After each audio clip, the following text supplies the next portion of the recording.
If you're like me and you find yourself snooping through the homes of celebrities on Architectural Digest videos, or scrolling through cool homes on Airbnb, or scouring Pinterest for cool features for a house you don't own yet, this video should pique your interest. Hi guys, this is Grace and welcome to this episode investigating the conversion of older buildings like factories and malls into modern purposes, primarily housing. So let's get into it. What we've traditionally thought of as cool houses amounts to like mansions, penthouses, luxury homes, and cottages, tiny homes, and other niche types of homes. But to me, none carry as much character as loft homes and other converted homes. Famous examples are the factory where Andy Warhol lived and worked for much of his career, and the apartment where Jess and her friends live in New Girl. That seems like exactly what a loft home is. And I'm sure you know what I'm referring to. We just haven't sort of described those boundaries yet, but we'll get into all of that, the exact distinguishing characteristics, all in this video. And I'll also make a case for how these buildings play an important role in sustainability and how they are able to bring sort of the past and like history and culture into our present. So as we all know, the people and the culture and the places we frequent or the buildings we need are ever changing. Factories in America have been shuttering their doors since the 70s, when factors like globalization and automation began to take over and like production moved elsewhere. In more recent years, we've seen other things go away. Primarily, this is malls. Stats say that the average mall foot traffic has dropped nearly 90% at the outset of the pandemic. You can feel why. It makes sense because most people shop online, it's easier and you get more options. And if you're still not convinced, 68% of Americans live within 1 hour of a dead mall. I'm arguing that repurposing these old malls into new constructions is sustainable. But what do I mean by that? This is a process called adaptive reuse. It literally is just taking an old building and giving it new life. The biggest thing to understand is that we're saving on materials. And this could reduce the carbon footprint of the building by up to 75%. New materials have to go through such a long process to get into your house, from first extracting the raw materials and then manufacturing the parts you get and then transporting them to where you need them to be and then constructing them. So much material from the previous house would have gone to the dump, and instead you're salvaging it and diverting it from the landfills. So this helps reduce the cost.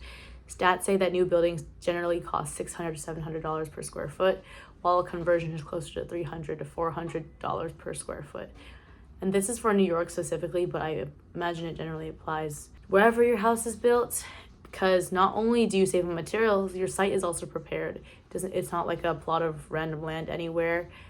And also, if you don't demolish as much, your structure is partially finished.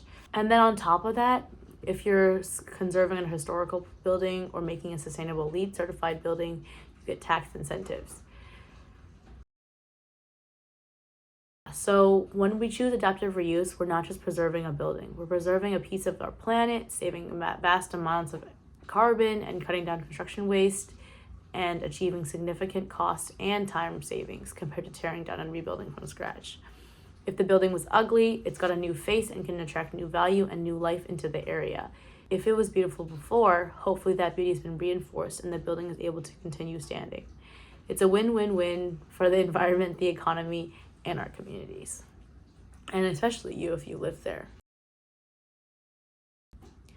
But of course, adaptive reuse or this conversion process is not straightforward or unflawed. Zoning laws are one of the biggest roadblocks. With a building's purpose comes the corresponding zone restrictions. Local laws dictate what happens on this land. In what is traditionally referred to as single-use zoning, malls are land only dedicated for retail usage. Factories and offices are only allowed commercial usage. If you want to change that zone, you have to go through a process to get your land rezoned. And as city things do, it takes a while and it may involve public hearings or political approval.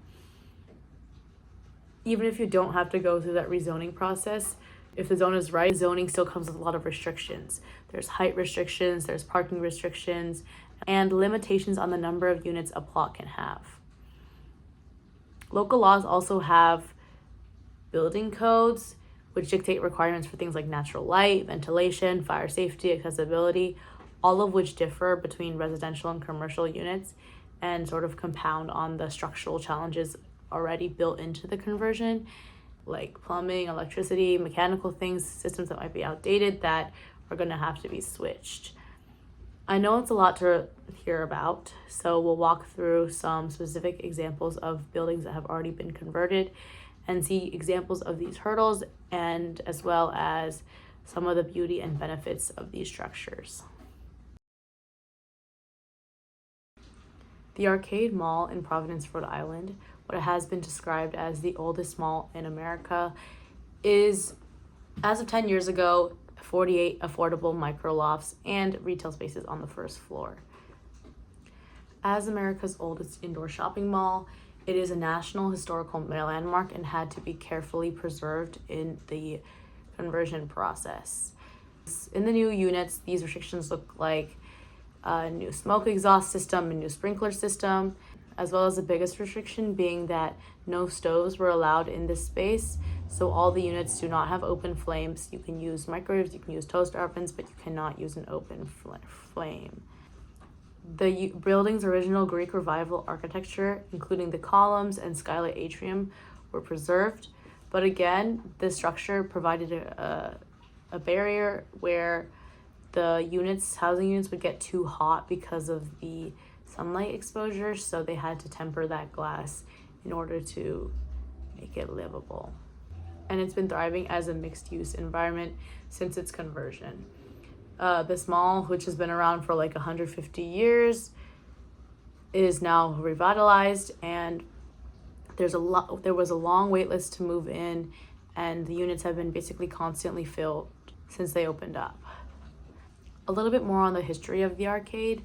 The arcade was built in 1828, which is almost 200 years ago, if I'm doing my math right, and only had its last significant renovation in 1978.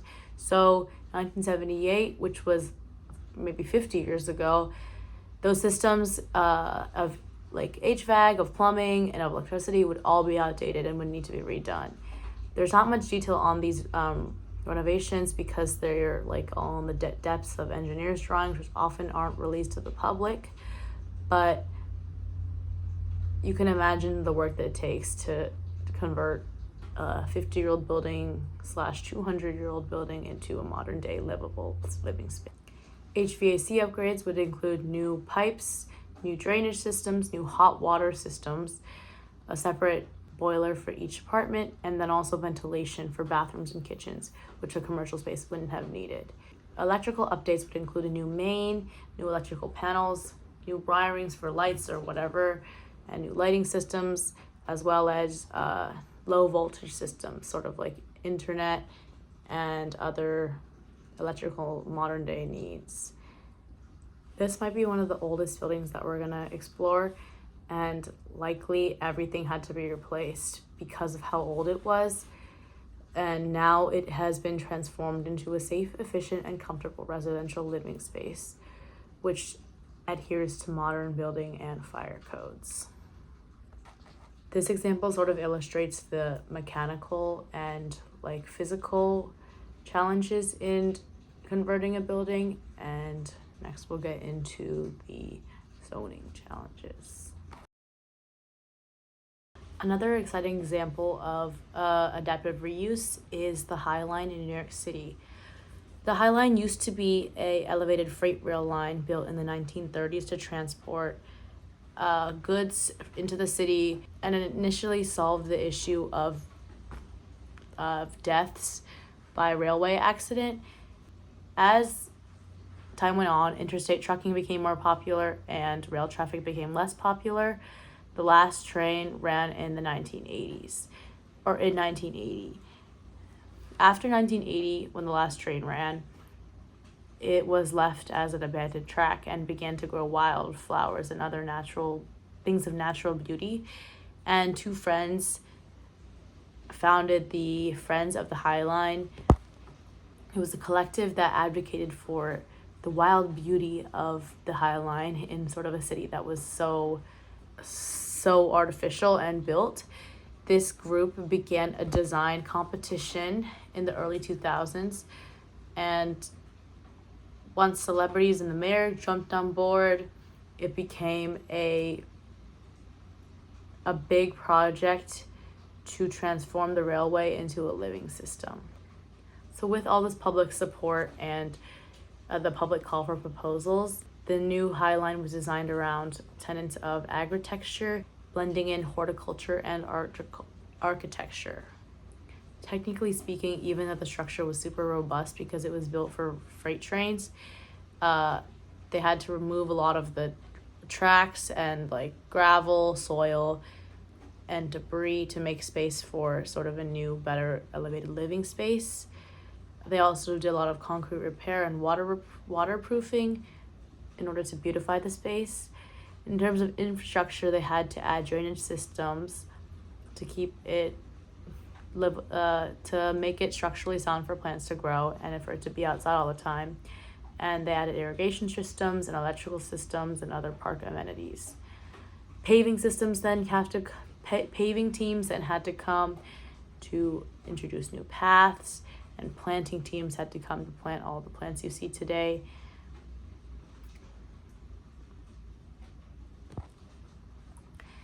And they also put a lot of thought into entrances. There are 11 entrances with 5 accessible entrances, and a lot of the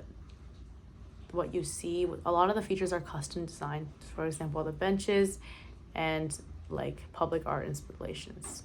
Basically, they put a lot of effort into the look of the system now, the public art installations and the custom designed benches, the accessible entrances, and overall the look of the place.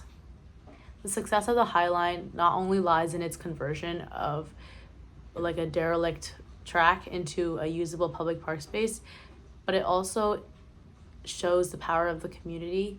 When the community is behind something, it gets rid of a lot of the zoning and other issues, and the budget like sort of materializes out of the city and other people's pockets, and it really has become a global inspiration for adaptive reuse. I think 100 cities or something like that have taken a look at New York's High Line and built their own version of it. And yeah, it just makes people in the city a little more happy to live there. And it's also brought a lot of ecological benefit to New York City. So while the High Line has become what has been described as an icon of American contemporary landscape architecture, adaptive reuse jobs don't all have to be high profile. On Reddit, I found a user in the process of converting their local derelict church in the Midwest into a livable home.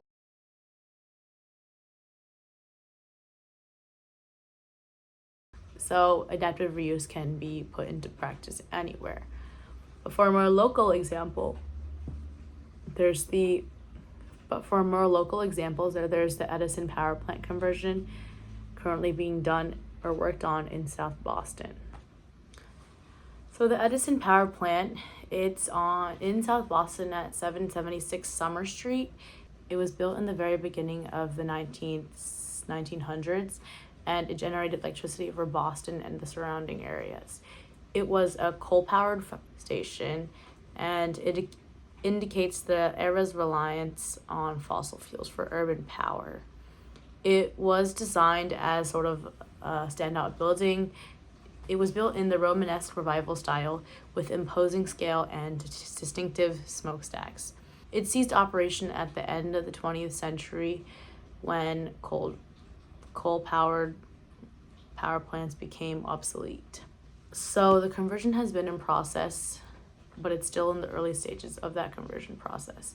A couple challenges of this particular project are its massive structure. The power plant covers multiple rooms, including turbine halls and boiler houses, and this means that all of this has to be removed in order for these buildings to become residential. Structural integrity must be assessed. As this is an older building, again, they must go through this process again. And then, because this was such a serious industrial building, the Walls contain significant amounts of asbestos, and remediation, which is sort of the cleaning of these contaminants, is a lengthy, expensive, and heavily regulated process that must occur before any significant construction can begin. And even more concerning is that the site itself is what is called a brownfield. The land and soil beneath the building, groundwater, could be contaminated from coal ash, fuel spills, and other industrial byproducts, and the testing to clean and remediate these effects can take years. And because this is such a large project, everyone has a say, including neighborhood groups, environmental advocates, and city planners, each of which can cause delays in the timeline of building. Of course, cost is also a factor. Funding must be found for any project of this scale, and market fluctuations also impact the progress of this project.